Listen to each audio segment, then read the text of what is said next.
I never believed I could be the person holding a phone to my ear, listening to a judge sentence my wife to prison. My stomach clenched as the gavel fell, finalizing what began with the sound of a gun's safety clicking off. My name is Fidel Judkins, and I'm 33 years old. My days now start with coffee and silence instead of walking on eggshells in my own home. Mandy, my wife of 8 years, made me question my sanity before she pulled that gun. Her drinking turned our marriage into a battlefield where words were weapons and love became fear. Officer Carla Lopez arrived that night, her calm voice cutting through Mandy's slurred threats as she documented everything. District Attorney Lila Romero later told me evidence speaks louder than emotion. I won't let shame silence me anymore. Truth delivered the consequences she earned. Before I go any further, let me know in the comments where in the world you are watching from, and make sure to subscribe because tomorrow I will share a story you don't want to miss. But let me start from the beginning. It was Thursday night when everything finally broke. I pulled into our driveway earlier than usual, my truck's headlights sweeping across the living room curtains. A job site had wrapped ahead of schedule, and I'd used the extra hours to sign the lease on a small apartment across town. The paperwork sat folded in my jacket pocket, heavy as a stone. Our house had once felt like a sanctuary. Now, as I turned my key in the lock, I braced myself like I was walking into a minefield. The familiar smell hit me first, whiskey mixed with bleach, Mandy's two comfort scents. The bleach because she'd clean obsessively when anxious, the whiskey because, well, that was self-explanatory. The television blared some reality show, volume cranked high enough to rattle the picture frames. Mandy sat on our couch, tumbler in hand, eyes fixed on the screen but not really seeing it. She didn't look up when I entered. "Hey," I said, keeping my voice even. "We need to talk." She took a slow sip before acknowledging me. "About what?" I set my keys on the entryway table, taking a deep breath. "I've had enough, Mandy. The drinking, the yelling, the holes in the wall. This isn't a marriage anymore." That got her attention. She laughed, a brittle sound that held no warmth. "You always dramatize everything. You think you're some perfect saint because you don't drink?" "I'm saying I'm done living like this," I replied, staying calm. "I'm moving out." Her smile vanished instantly. "Oh, please. You wouldn't last a week without me. You need me to keep you in line." "Mandy," I said, reaching into my pocket for the lease. "Listen, I've already signed the lease on an apartment. I'll come back for the rest of my stuff this weekend. You need help, and I can't be your punching bag while you figure it out." I remember how her face changed as the reality sank in. Confusion, then white-hot fury. "You're not leaving me. You can't just decide that." "I can," I said quietly. "And I am." She stood, glass in hand, shoulders trembling. "You think you can just walk out and make me the bad guy? You've been controlling, cold, judgmental. Everything's always my fault." I refused to engage. "I'm not here to argue. I'm here to say goodbye." That's when she stormed into our bedroom. The sound of a drawer slamming sent ice through my veins. I knew exactly what was in that drawer. When Mandy returned, she was holding the small handgun I'd bought years ago after a break-in down the street. My mouth went dry. "You're not walking out that door, Fidel."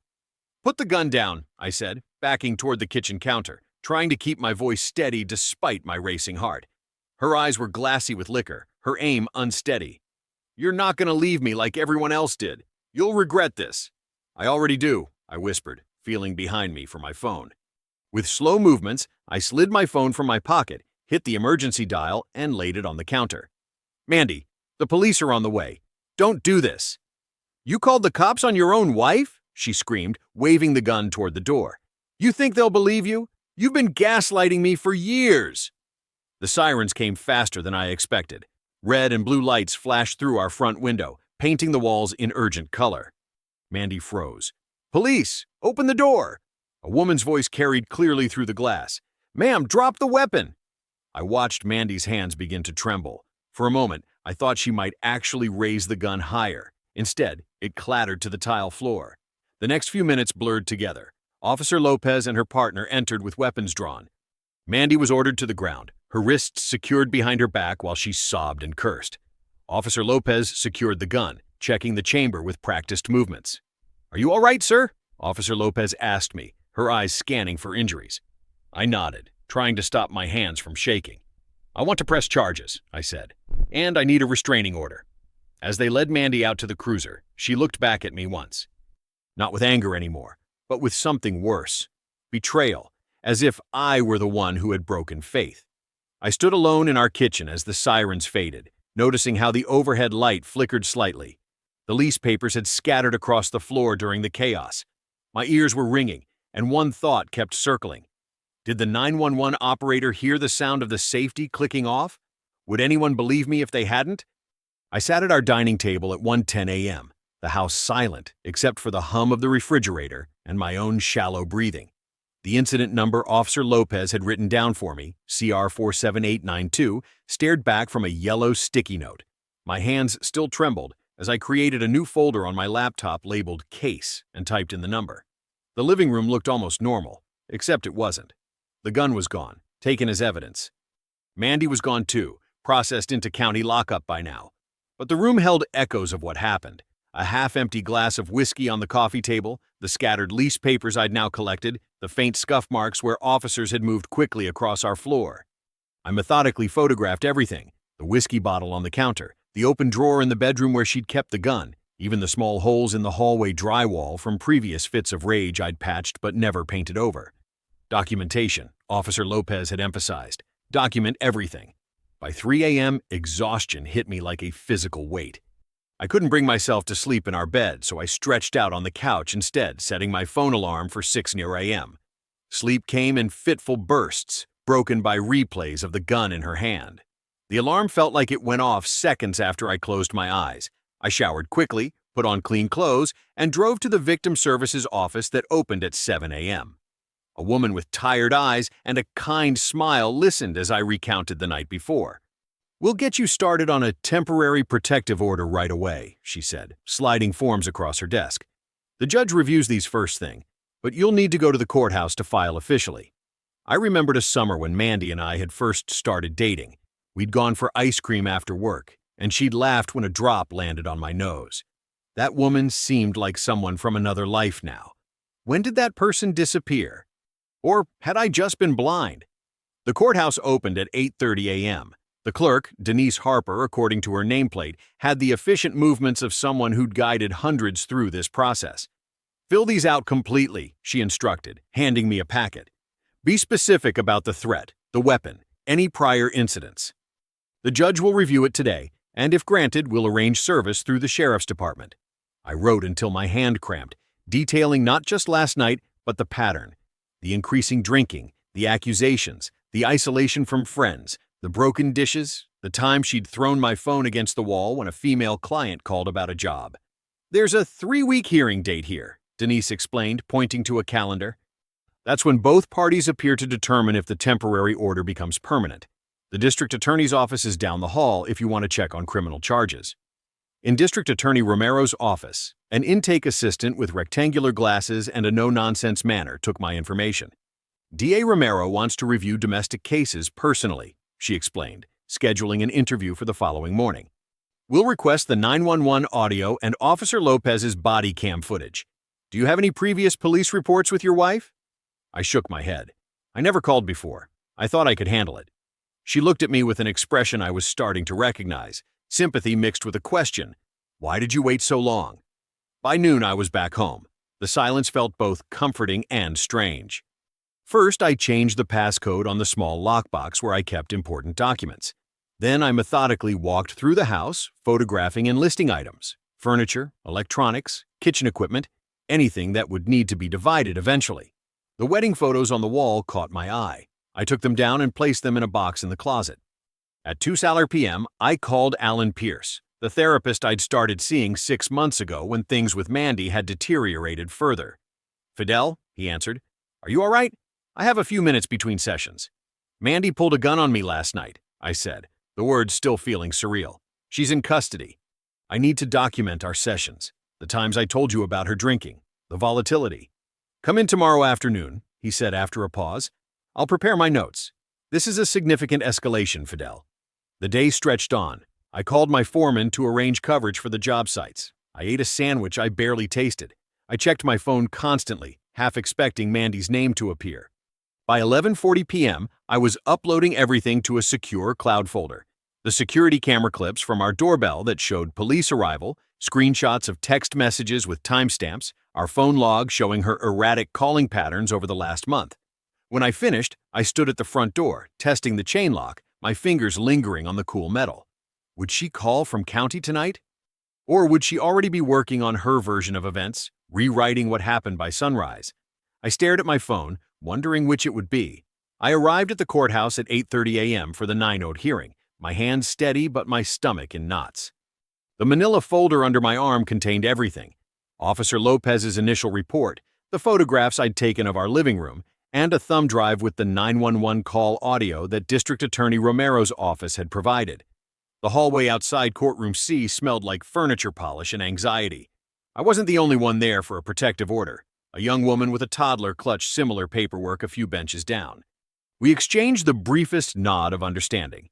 At 8:50, I spotted Mandy at the far end of the hallway with a man in an expensive charcoal suit.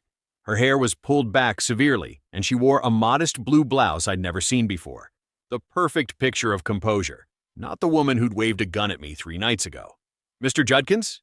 A woman with rectangular glasses approached. "I'm Lila Romero, District Attorney." "We spoke yesterday." She shook my hand firmly. Judge Markham runs a tight courtroom. Stick to facts, answer questions directly, and let the evidence speak. We'd barely finished introductions when the suit-wearing man approached with the confidence of someone who charged by the minute. "Carlisle Freeman, counsel for Mrs. Judkins." His handshake was too firm, his smile never reaching his eyes. "This situation has been tremendously blown out of proportion.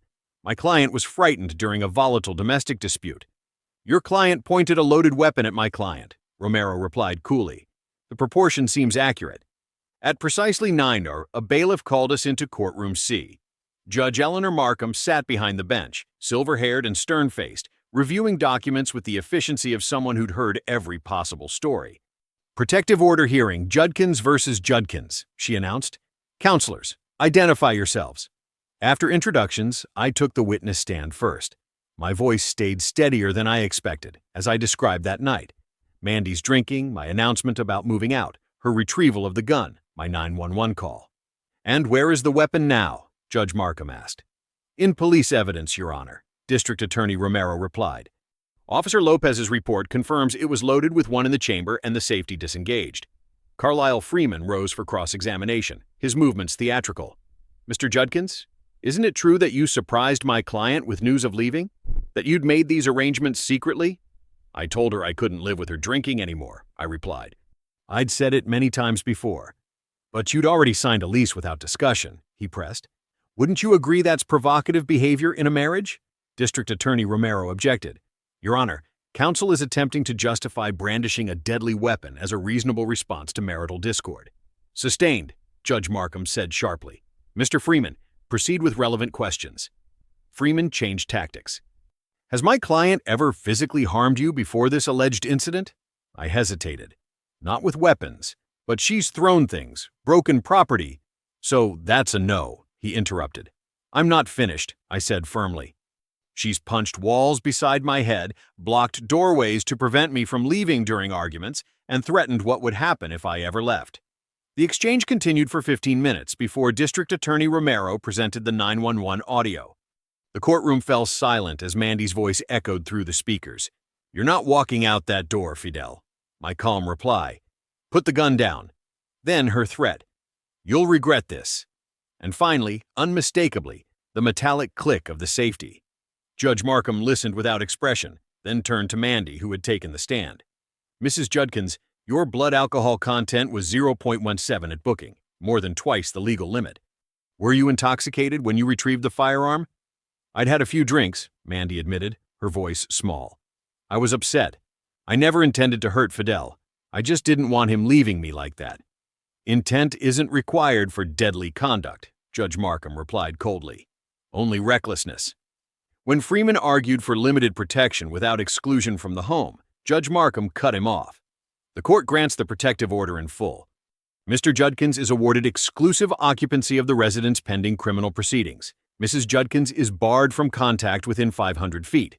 She leaned forward. "Mrs. Judkins, be absolutely clear. Any violation will trigger new charges. Court adjourned." I exhaled for what felt like the first time in an hour. By 6:30 that evening, I had changed the alarm code, scheduled a locksmith for the following morning, and moved essential clothing to my new apartment. The place was sparse, just a mattress, a folding table, and 2 chairs. But it was quiet, safe. I lay awake at 12:22 a.m., staring at the unfamiliar ceiling. Judge Markham's warning about violations echoed in my head. Would Mandy heed it? Or would her anger override everything else? My phone lit up on the nightstand. Unknown number. I woke early the next morning, startled by sunlight through unfamiliar blinds. For just a second, I forgot where I was. Then reality crashed back. My wife had pulled a gun. We were separated. I was staying in this empty apartment. District Attorney Romero had requested a 9 a.m. meeting at her office. I arrived 15 minutes early, clutching a weathered notebook I'd kept hidden in my truck's toolbox for almost a year. Inside were dates, incidents, conversations, things I'd started documenting when I first realized something was seriously wrong with my marriage. "Morning, Mr. Judkins," District Attorney Romero said, gesturing to a chair across from her desk. Her office was orderly but not cold. Family photos sat beside legal volumes, and a small plant thrived near the window. "I appreciate your punctuality." "Call me Fidel," I said, settling into the chair. "And thanks for seeing me so quickly." "We need to establish a thorough timeline," she explained, opening a legal pad. "Not just Thursday night, but the pattern that preceded it. Domestic situations rarely exist in isolation." For the next 2 hours, I walked through everything chronologically. The first time Mandy threw a glass against the wall. The night she blocked the bedroom door for 3 hours, refusing to let me sleep until I admitted to looking at another woman at dinner. How she'd call my job sites dozens of times if I didn't answer immediately. The increasing alcohol consumption. The accusations that grew more irrational with each passing month. "She wasn't like this when we first met," I said, pausing to collect myself. "It started small, just jealousy, then controlling behavior. The drinking made everything worse." District Attorney Romero nodded, taking meticulous notes. "Did anyone else witness these incidents? Friends, family, neighbors?" "My neighbor Mark heard her screaming threats through the walls twice. And her sister saw her throw a plate at me during Thanksgiving last year." I swallowed hard. "I also started therapy about 8 months ago with Dr. Alan Pierce. He's documented some of it." She passed me several release forms. "We'll need your permission to subpoena phone records and speak with these witnesses. And the therapist's notes could be crucial." I signed each document without hesitation. "Whatever you need." "One more thing," she added, sliding a business card across the desk. "This is the victim advocate assigned to your case. Kelly will help coordinate services and keep you updated on court dates." I was halfway to my truck when my phone rang. Unknown number. "Hello? Mr. Judkins, this is Carlisle Freeman, representing Mandy Judkins." His voice oozed practiced charm.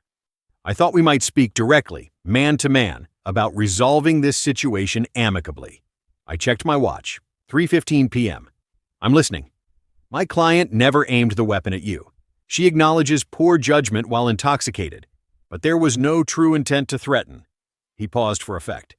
"We're proposing mediation with a no-contact agreement. Mandy's willing to attend alcohol counseling. This approach would avoid criminal proceedings altogether." Something cold settled in my stomach. "Mr. Freeman, your client chambered around and told me I wasn't leaving. The safety was off." "Heat of the moment," he countered smoothly. "Emotions running high. I'm not interested in mediation," I said firmly. "She needs consequences, not another chance to manipulate the situation." He sighed dramatically. "I'd hoped you'd be reasonable. The criminal justice system can be unpredictable and quite public." "So is having a gun pointed at you in your own home," I replied. "I'll see you in court." I hung up and immediately called District Attorney Romero, who advised me to document the call. By evening, Officer Lopez had confirmed that both the 911 master file and her body cam footage had been transferred to evidence. "Clear as day," she assured me. The audio caught everything. I spent an hour on the phone with therapist Alan Pierce, who agreed to email a treatment history outline, including the 3 separate times he'd recommended Mandy seek alcohol assessment and her refusal each time. Around 10:03 p.m., my phone buzzed 3 times in quick succession. Messages from mutual friends. "Heard about what happened. Mandy says there was a misunderstanding. Says you exaggerated to get her in trouble." Dude, pulling the cops into a marriage fight? That's cold. "Mandy's lawyer reached out. Said you're refusing mediation and trying to ruin her life over an argument." I screen captured each message, adding them to my evidence folder. The knot in my stomach tightened. How many others had Carlisle contacted? How many potential jurors were already hearing her version of events before a trial even began? 1 week after the protective order hearing, I'd fallen into a routine. Up at 5:30 a.m., review site plans over coffee, then head to whatever renovation job we had scheduled.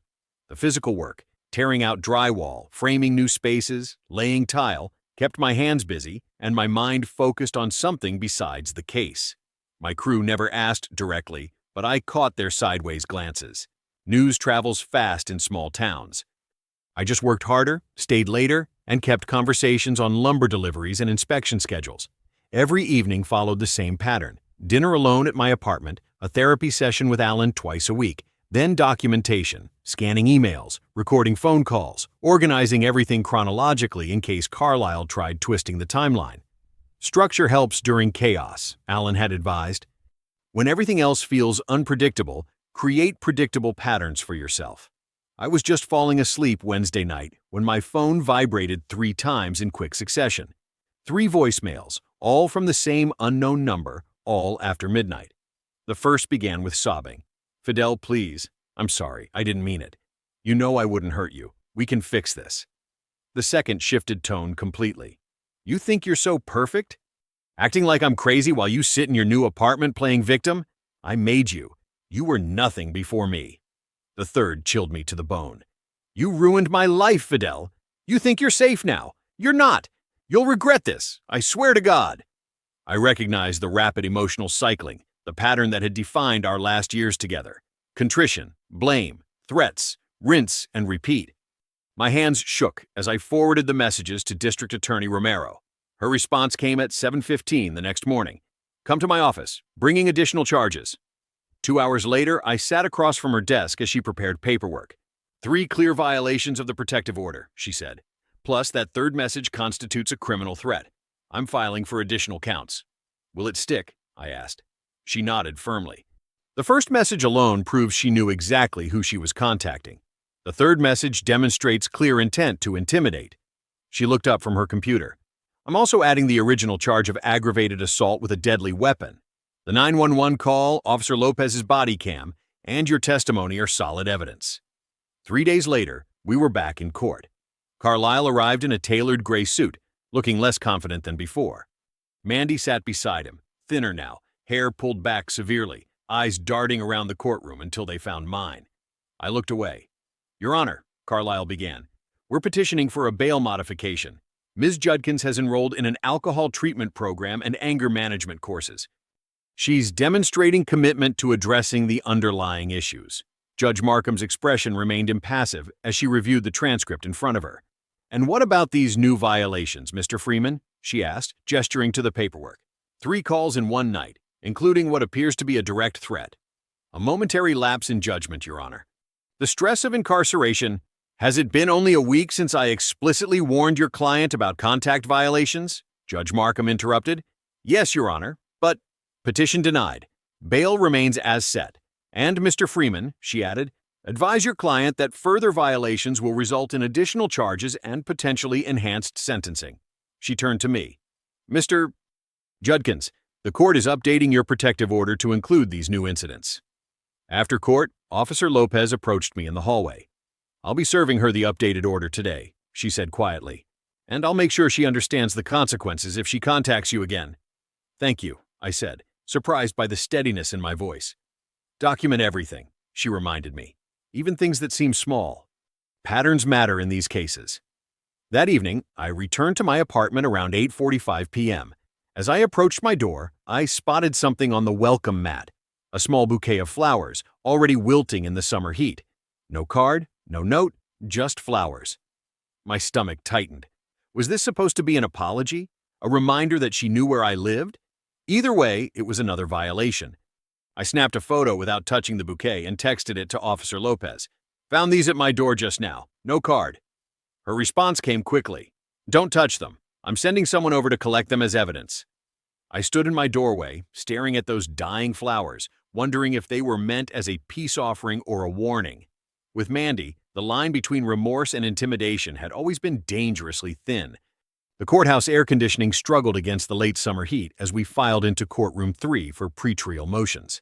I adjusted my tie, the blue one my dad had given me for my first big contract, and took my seat behind District Attorney Romero's table.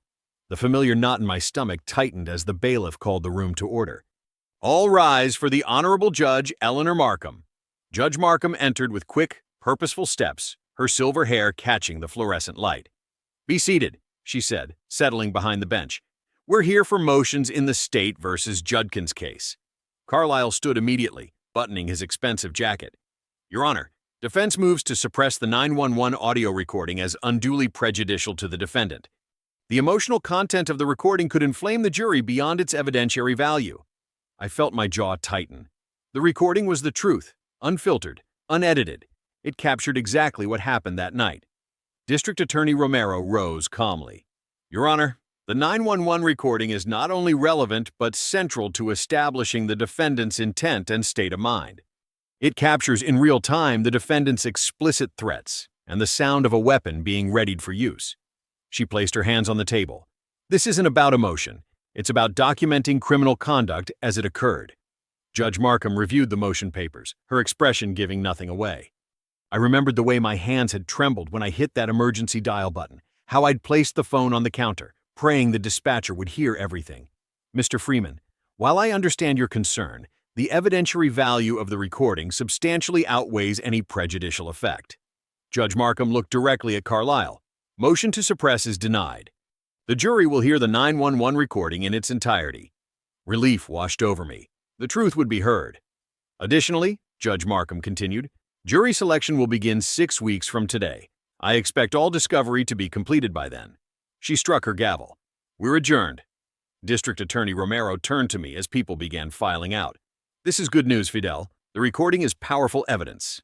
"What happens now?" I asked. "We prepare. Thoroughly." Her eyes were steady. "And you should consider filing for divorce, if you haven't already. It's better to have both processes moving forward simultaneously." I nodded. It was time to make the separation permanent. The next morning, I met with attorney Mara Gaines, a civil litigator who specialized in family law. Her office smelled like coffee and old books. Nothing flashy, just competence. "I'll draft the petition today," she said after reviewing my situation. "Given the criminal charges and protective order, we have grounds for an at-fault divorce based on cruelty and endangerment." By noon, she had the papers ready. I signed them without hesitation, my pen moving smoothly across each line. No second thoughts. "Deputy Marshal Avery will serve her at the county facility," Mara explained. "We'll request expedited processing due to the circumstances." 2 days later, I received confirmation that Mandy had been served. 3 days after that, Carlyle filed a counter-petition demanding spousal support. "He's claiming I abandoned her emotionally," I told Mara during our follow-up meeting, my voice tight with disbelief. Mara shook her head. "Classic deflection strategy. He's trying to establish her as the injured party." She tapped her pen against her legal pad. "We'll respond with financial disclosures showing you've maintained the household, continued paying mutual debts, and have offered a clean split of marital assets." "And the support claim?" "We'll argue that under state law, domestic violence, especially involving deadly weapons, disqualifies her from spousal support." She looked at me directly. "The criminal case strengthens our position considerably." We spent the next 2 hours preparing detailed financial statements, bank accounts, retirement funds, property valuations. I'd always kept meticulous records, a habit that was paying off now. "We'll propose a settlement that divides assets equitably but firmly establishes that no support is warranted," Mara said as we wrapped up. "Given the circumstances, the court is likely to agree." I felt lighter as I left her office. One more step toward freedom. That evening, I found a manila envelope wedged in my apartment door. No postmark, no return address, just my name scrawled across the front. I set it on the kitchen counter, staring at it. My instinct was to call Officer Lopez, but I needed to know what I was dealing with. When I finally opened it at 9:17 p.m., my blood ran cold. Inside were printed screenshots of my social media posts, innocent updates about renovation projects and a recent fishing trip, all crossed out with angry red marker. Someone had drawn targets over my face in several photos. My hands trembled as I sealed the envelope in a plastic bag, preserving any fingerprints. Who had done this? Mandy was still in county lockup. She couldn't have delivered this herself. Was someone acting on her behalf? A friend? A family member? I texted Officer Lopez immediately. Need to report a potential violation of the protection order. Received threatening materials at my home tonight. As I waited for her response, I stared at the bagged envelope on my counter. Had Mandy orchestrated this from behind bars, or was someone else taking it upon themselves to intimidate me? Either way, the message was clear. I was being watched. Trial day arrived with a gray dawn that matched my mood. I woke before my alarm, showered methodically, and dressed in the navy suit I'd bought specifically for court. Nothing flashy, just clean lines and respectability. The kind of outfit that says, I'm telling the truth. I arrived at the county courthouse at 8 a.m. sharp, passing through security before most of the day's crowd had formed. The hallway's fluorescent lights cast everyone in the same sickly glow, making even the attorneys look tired. District Attorney Romero was already waiting outside courtroom 4, reviewing notes from a slim black binder. "Morning," she said, glancing up. "Ready?" I nodded. "As I'll ever be." "Remember what we practiced." Short, clear answers. No editorializing. She closed her binder. "The facts are on our side. Let them speak." We entered the courtroom together. The polished wooden benches, the state flag beside the American one, the raised judge's bench. It all felt both intimidating and oddly familiar from our previous hearings. I took my seat at the prosecution table, straightening my tie for the third time that morning. The jury selection process was already in its final stages. 20 potential jurors remained from the original pool, and Judge Markham was conducting the last round of questioning. I watched their faces carefully. A retired teacher, a nurse, a construction foreman not unlike myself, a college student. Regular people who would decide whether Mandy's actions deserved consequences. When the bailiff brought Mandy in, I forced myself to look directly at her. She wore a modest gray dress, her hair pulled back neatly, all traces of alcohol flush gone from her complexion. She looked like someone playing the role of a respectable defendant, but I knew the performance wouldn't hold under pressure. Carlisle stood beside her, immaculate in his tailored suit, confidence radiating from his practiced posture. He nodded cordially to the jury pool, already working his charm. By 9:45, we had our jury. 8 women, 4 men. Judge Markham instructed them on their duties, then invited opening statements. District Attorney Romero approached them with measured steps, her voice clear and deliberate. "This case is about control," she began. "About using a deadly weapon to prevent another human being from exercising their basic freedom of movement. The evidence will show that on the evening of March 14th, the defendant, Amanda Judkins, threatened her husband with a loaded handgun when he attempted to leave their home. She didn't just hold it, she aimed it, chambered around, and made specific threats about the consequences if he continued toward the door. She walked them through the timeline, emphasizing the clear audio evidence, the officer testimony, and the defendant's blood alcohol level at the time of arrest. This wasn't a momentary lapse in judgment, she concluded. It was a deliberate action meant to control through fear. And that is the very definition of aggravated assault. When Carlisle rose, he brought a different energy, sympathetic, almost paternal in his concern. What the prosecution describes as control, the defense recognizes as panic, he said, his voice resonant with practiced empathy. Mrs. Judkins, faced with the sudden abandonment of her marriage, reacted out of deep fear and confusion. Yes, she retrieved a weapon kept in their shared home. But she never directly aimed it, never placed her finger on the trigger, never made any actual attempt to fire. He painted Mandy as a desperate wife, not a calculated aggressor. The evidence will show passive brandishing, not active threatening. The difference matters, ladies and gentlemen. It's the difference between a frightened response and criminal intent. I kept my face neutral, though my jaw ached from clenching. After opening statements, District Attorney Romero called her first witness, Officer Carla Lopez. Officer Lopez walked through her arrival at the scene, her commands to Mandy, and the recovery of the weapon. The handgun was loaded, she testified, with one round chambered, ready to fire. "And what was the defendant's demeanor when you arrived?" Romero asked. "Agitated, unsteady on her feet." Her speech was slurred. "Did you perform any field sobriety assessment?" "Yes. Based on standard protocols, I determined she was intoxicated and requested a blood alcohol test at booking." When the 911 audio began playing, the courtroom fell silent. My own voice sounded strangely calm through the speakers. "Mandy, put the gun down." Then her voice, slurring slightly but unmistakably threatening. "You're not walking out that door, Fidel." My stomach tightened at the sound. "You'll regret this."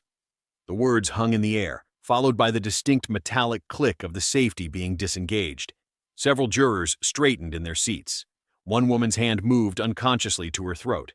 When my turn to testify came, I approached the stand with measured steps, swore my oath, and took the seat. District Attorney Romero led me through the events chronologically: Mandy's drinking pattern, the decision to leave, the confrontation. "What actions did you take when you saw the gun?" she asked.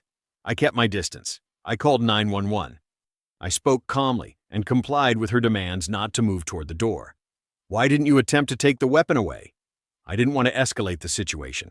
Any sudden movement might have caused her to pull the trigger. Throughout my testimony, I maintained the even cadence Romero and I had practiced. No anger, no dramatic pauses, just the facts, delivered steadily. When Judge Markham called the recess at 5:12 p.m., I felt drained but steady. As I gathered my notes, I noticed one juror, the construction foreman, looking in my direction, his eyes widened slightly. He'd been watching me intently during the 911 playback, particularly when that unmistakable click echoed through the courtroom. In that moment, I wondered if that sound, that single metallic click, would be what finally established Mandy's intent beyond any doubt. I arrived back at the courthouse early the next morning, the taste of black coffee still bitter on my tongue. The hallway felt different today, less uncertain, more purposeful. Everyone who passed seemed to move with the particular urgency of a trial nearing conclusion. District Attorney Romero met me at the courtroom doors. "Ready for this?" she asked. "As I'll ever be," I replied, straightening my tie. Inside, Carlisle was already at the defense table, leaning close to Mandy. She wore a pale blue blouse I didn't recognize, probably borrowed or purchased specifically to appear softer, more vulnerable to the jury. Her hair was pulled back neatly, her makeup minimal. The transformation from the woman who had aimed a gun at me was striking. When Judge Markham entered, we rose and then settled in for what promised to be the decisive day. "Defense calls Amanda Judkins to the stand," Carlisle announced. Mandy approached with small, measured steps. After being sworn in, she perched on the edge of the witness chair, hands clasped tightly in her lap, the picture of demure anxiety. "Mrs. Judkins," Carlisle began warmly, "can you tell us about the night of March 14th from your perspective?" She nodded, her voice trembling slightly. "I'd had a difficult day. I was drinking. Too much. I know that now. When Fidel came home and told me he was leaving, I panicked." "Why did you panic?" Carlisle prompted. "I felt abandoned, discarded." Her eyes glistened with tears that didn't quite fall.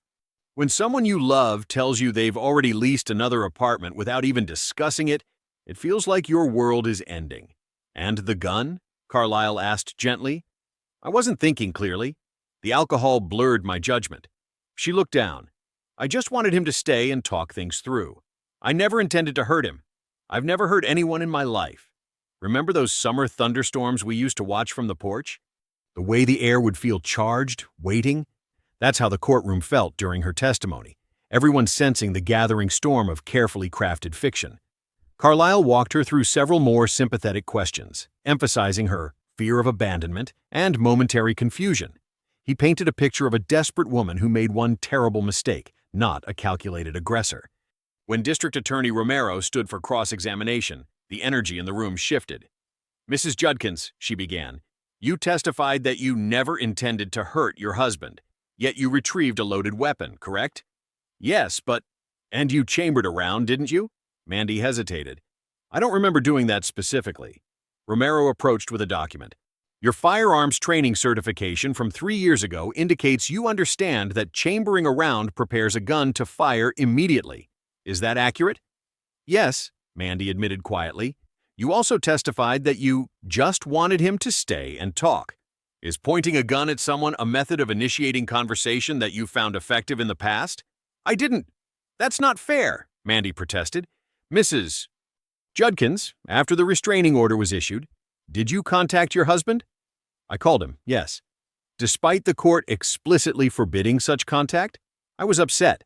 I wanted to explain—" "What did you say in those calls?" Mandy's gaze flickered to Carlisle, who shifted uncomfortably. "I don't recall exactly." Romero played a recording. "You ruined my life, Fidel. You think you're safe now?" "You're not." "That was your voice, correct?" Romero asked. "Yes," Mandy whispered. "No further questions." The closing arguments that followed were brief but powerful. Romero emphasized the evidence of clear intent, the violation of court orders, and the pattern of controlling behavior. Carlisle made a final plea for leniency, arguing for probation and treatment rather than incarceration. Judge Markham's instructions to the jury were precise and thorough, defining the elements of aggravated assault with a deadly weapon and protective order violations. The jury filed out at 11:26 a.m., 1 hour and 40 minutes. That's how long it took them to reach a verdict. When they returned, the forewoman's voice was steady. On the charge of aggravated assault with a deadly weapon, we find the defendant guilty. The word hung in the air. On the charge of violation of a protective order, we find the defendant guilty. Judge Markham thanked the jury, then turned to sentencing. Her face was a mask of judicial calm, but her eyes were resolute. Amanda Judkins, this court sentences you to 10 years in state prison with no eligibility for early release. The judge's voice hardened. The evidence shows a pattern of coercive control culminating in a deadly threat, followed by repeated violations of court orders. This sentence reflects both the seriousness of your actions and the need to protect your victim from future harm. Mandy's face crumpled. She looked back at me as the bailiffs approached to lead her away, her mouth forming words I couldn't or wouldn't decipher. I remained seated until she was gone, then stepped into the cool hallway where my phone buzzed with a text from Mara Gaines. Divorce bench trial scheduled 30 days from today. Call me to prep. I stared at the message, wondering if the civil ruling would mirror today's criminal clarity or if I'd have to fight for justice all over again. 30 days can feel like forever or nothing at all. In my case, it was both, a blur of work and waiting, of moving through each day with a strange combination of dread and hope. The divorce bench trial arrived on a Tuesday morning, crisp and clear, the kind of Tennessee spring day that usually promises something good. I met Mara Gaines on the courthouse steps at 8:15. She carried a slim briefcase and wore a no-nonsense navy suit that matched her approach to the case. "Ready?" she asked, extending a coffee cup my way. "As I'll ever be," I said, accepting the gesture. The warmth seeped into my palm, reminding me I hadn't slept much the night before. Inside, the civil courtroom felt smaller than the criminal one. Less drama, more paperwork. I set my folder of financial documents on the table, each statement and deed neatly labeled. 5 years of marriage reduced to numbers on pages. When the bailiff called the case, I straightened my tie and stood. That's when I saw Judge Markham enter. The same judge who had sentenced Mandy now sat on the civil docket by rotation, a coincidence that made my shoulders drop with relief. "Seems like we've got a familiar face presiding," Mara whispered. Carlisle appeared for Mandy, though she remained in state custody. He approached with the same smooth confidence, but something in his step seemed less certain. "Your Honor," he began, "my client maintains that despite the unfortunate criminal matter, she is entitled to equitable distribution of marital assets and spousal support due to her current inability to work." Judge Markham's expression didn't change. "Counsel, I have reviewed the petition, response, and attached exhibits, including the certified copy of the criminal judgment." She glanced at me briefly. "I'll hear arguments, but I'm familiar with the underlying facts." For the next hour, Mara methodically dismantled Carlisle's claims. She presented our joint tax returns showing my consistent work income against Mandy's spotty employment. She highlighted the fact that I'd paid the mortgage entirely from my separate checking account. Most powerfully, she entered the criminal judgment into evidence. "Your Honor," Mara concluded, "equity cannot demand that Mr. Judkins provide financial support to someone incarcerated for threatening his life. The law allows consideration of marital fault, and there can be no greater fault than what has already been established beyond reasonable doubt." Judge Markham nodded, then turned to Carlisle. "Counsel, what exactly are you seeking for your client?" He shifted uncomfortably. "Half the equity in the marital home, Your Honor, and monthly support of $1,200 for the duration of her incarceration to provide for necessities the state doesn't cover." I watched Judge Markham's pen tap once against her notepad. She'd heard enough. "The court grants dissolution of marriage on grounds of irreconcilable differences and felony conviction." Her voice was matter-of-fact. "The marital home is awarded solely to Mr. Judkins, who has maintained it financially. All retirement accounts shall remain with their respective holders. No spousal support is ordered, as Ms. Judkins's current situation results directly from her own criminal actions against the petitioner." She looked directly at me. "Furthermore, the temporary restraining order is hereby made permanent. Mr. Judkins, do you understand that this prohibits all contact, written or otherwise, except through counsel? Yes, Your Honor, I said, my voice steadier than I expected. Then this matter is concluded. The gavel fell with a single crack. Outside, Mara handed me the final papers. It's done, Fidel. Legally, you're free. I nodded, not quite finding words. That evening, I changed the hardware on every door. New deadbolts, new knobs, new keys that only I would hold. The metallic scrape of the drill felt satisfying, each turn securing another boundary between past and future. In the living room, I opened a can of morning mist paint and rolled it over walls that had witnessed too much. The gray-blue covered old marks, old memories, transforming the space with each stroke. Paint fumes and possibility filled the air. The last box of photographs sat in the corner, snapshots from happier times that now seemed like fiction. I sorted through them quickly, saving only those with family members I still spoke to, then sealed the box for storage. The next morning I showed up at Alan Pierce's office for our weekly session. He noticed the paint under my fingernails. "Redecorating?" he asked as I settled into the familiar chair. "Reclaiming," I corrected, and he smiled slightly. "That's significant progress, Fidel." For the next hour, we talked about boundaries, about grief that comes even when you're glad something's over, about building days that belong entirely to you. I left feeling lighter, heading straight to a kitchen renovation job that had been waiting patiently.